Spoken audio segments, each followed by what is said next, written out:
ಸ್ನೇಹಿತರೆ, ಸಾರಿಗೆ ವ್ಯವಸ್ಥೆಯಲ್ಲಿ ಬಸ್ಸುಗಳು ಸಾಮಾಜಿಕ ಬಂಧನವನ್ನು ಸೃಷ್ಟಿ ಮಾಡುತ್ತವೆ.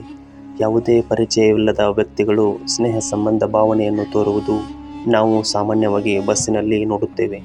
ಸ್ವಂತ ವಾಹನ ಇಲ್ಲದವರು, ಅದರಲ್ಲೂ ಮಧ್ಯಮ ವರ್ಗದ ಜನರು ತಮ್ಮ ಶಿಕ್ಷಣ, ಉದ್ಯೋಗ ಮುಂತಾದವುಗಳಿಗೆ ಕಡಿಮೆ ಖರ್ಚಿನಲ್ಲಿ ಇದರ ಸೇವೆಯನ್ನು ಪಡೆಯುತ್ತಿದ್ದಾರೆ.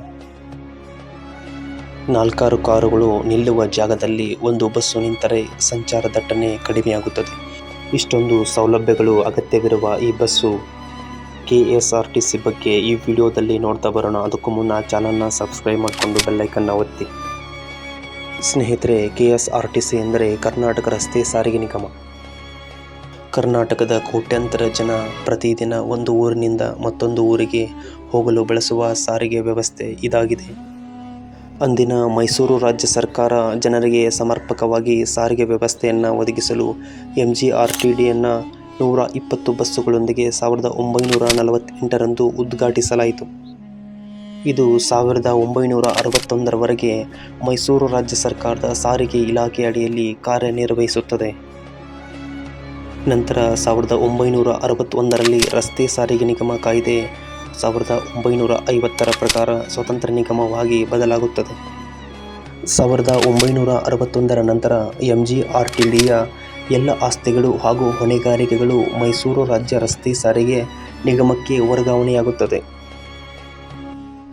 1973 ನವೆಂಬರ್ 1ರಂದು ಮೈಸೂರು ರಾಜ್ಯವನ್ನು ಕರ್ನಾಟಕ ಎಂದು ಮರುನಾಮಕರಣ ಮಾಡಲಾಯಿತು.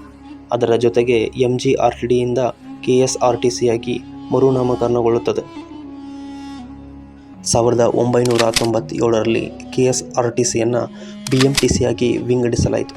ನವೆಂಬರ್ 1, 1997ರಂದು ಕರ್ನಾಟಕದ ವಾಯುವ್ಯ ಭಾಗಗಳಿಗೆ ಸಾರಿಗೆ ಅಗತ್ಯತೆಗಳನ್ನು ಪೂರೈಸಲು ವಾಯುವ್ಯ ರಸ್ತೆ ಸಾರಿಗೆ ನಿಗಮವನ್ನು ಸ್ಥಾಪಿಸಲಾಯಿತು. ಆಗಸ್ಟ್ 2000ರಲ್ಲಿ ಕಲ್ಯಾಣ ಕರ್ನಾಟಕ ರಸ್ತೆ ಸಾರಿಗೆ ನಿಗಮವನ್ನು ವಿಭಜಿಸಿ ಕರ್ನಾಟಕದ ಈಶಾನ್ಯ ಭಾಗಗಳಿಗೆ ಸಾರಿಗೆ ಅಗತ್ಯತೆಗಳನ್ನು ಪೂರೈಸಲಾಯಿತು. KSRTCಯ ಮುಖ್ಯ ಕಚೇರಿ ಇರುವುದು ಬೆಂಗಳೂರಿನ ಶಾಂತಿನಗರದಲ್ಲಿ. ಪ್ರಮುಖ ಬಸ್ ಸ್ಟೇಷನ್ ಇರುವುದು ನಮ್ಮ ಮೆಜೆಸ್ಟಿಕ್ನಲ್ಲಿ.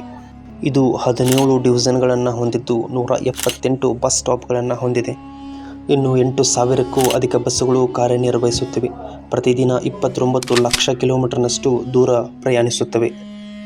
ಪ್ರತಿದಿನ 34 ಲಕ್ಷ ಪ್ರಯಾಣಿಕರು ಪ್ರಯಾಣಿಸುತ್ತಾರೆ. ಇನ್ನು 33,592 ಜನರು KSRTCಯಲ್ಲಿ ಕೆಲಸ ಮಾಡುತ್ತಿದ್ದಾರೆ. ಪ್ರತಿದಿನ KSRTCಯು 9 ರಿಂದ 13 ಕೋಟಿವರೆಗೂ ಆದಾಯ ಗಳಿಸುತ್ತಿದೆ. KSRTCಯು ಇದು ಆಂಧ್ರ ಪ್ರದೇಶ, ಕೇರಳ, ಮಹಾರಾಷ್ಟ್ರ, ತಮಿಳುನಾಡು, ತೆಲಂಗಾಣ, ಗೋವಾ ಇಷ್ಟು ರಾಜ್ಯಗಳಲ್ಲಿ ಕೂಡ ಕಾರ್ಯನಿರ್ವಹಿಸುತ್ತಿದೆ. ಅಷ್ಟೇ ಅಲ್ಲದೆ KSRTCಯು ಅಶ್ವಮೇಧ ಕ್ಲಾಸಿಕ್, ರಾಜಹಂಸ, ಪಲ್ಲಕ್ಕಿ, ಐರಾವತ ಕ್ಲಾಸ್ ಎಂದು ಮುಂತಾದ ರೀತಿಯಲ್ಲಿ ತನ್ನ ಸೇವೆಯನ್ನು ಸಲ್ಲಿಸುತ್ತಿದೆ. ಈ ರೀತಿಯಾಗಿ 1948ರಲ್ಲಿ ಶುರುವಾದ ಈ ಸಾರಿಗೆ ಇವತ್ತು ಸಾಕಷ್ಟು ಭಾಗಗಳಲ್ಲಿ ಕೋಟ್ಯಾಂತರ ಜನರಿಗೆ ತನ್ನ ಸೇವೆಯನ್ನು ನೀಡುತ್ತಿದೆ. ಅಲ್ಲದೆ ಇದರಲ್ಲಿ ಕೆಲಸ ಮಾಡುವ ಎಲ್ಲ ಉದ್ಯೋಗಿಗಳು ಹಗಲು ರಾತ್ರಿ ಎನ್ನದೆ ತಮ್ಮ ಸೇವೆಯನ್ನು ಸಲ್ಲಿಸುತ್ತಿದ್ದಾರೆ. ಇವರಿಗೆಲ್ಲ ಬಿಗ್ ಥ್ಯಾಂಕ್ಸ್ ಹೇಳ್ತಾ ಈ ವಿಡಿಯೋನ ಮುಗಿಸ್ತೀನಿ. ವಿಡಿಯೋ ಇಷ್ಟ ಆದರೆ ಲೈಕ್ ಮಾಡಿ, ಸಬ್ಸ್ಕ್ರೈಬ್ ಮಾಡ್ಕೊಳ್ಳಿ. ಧನ್ಯವಾದ.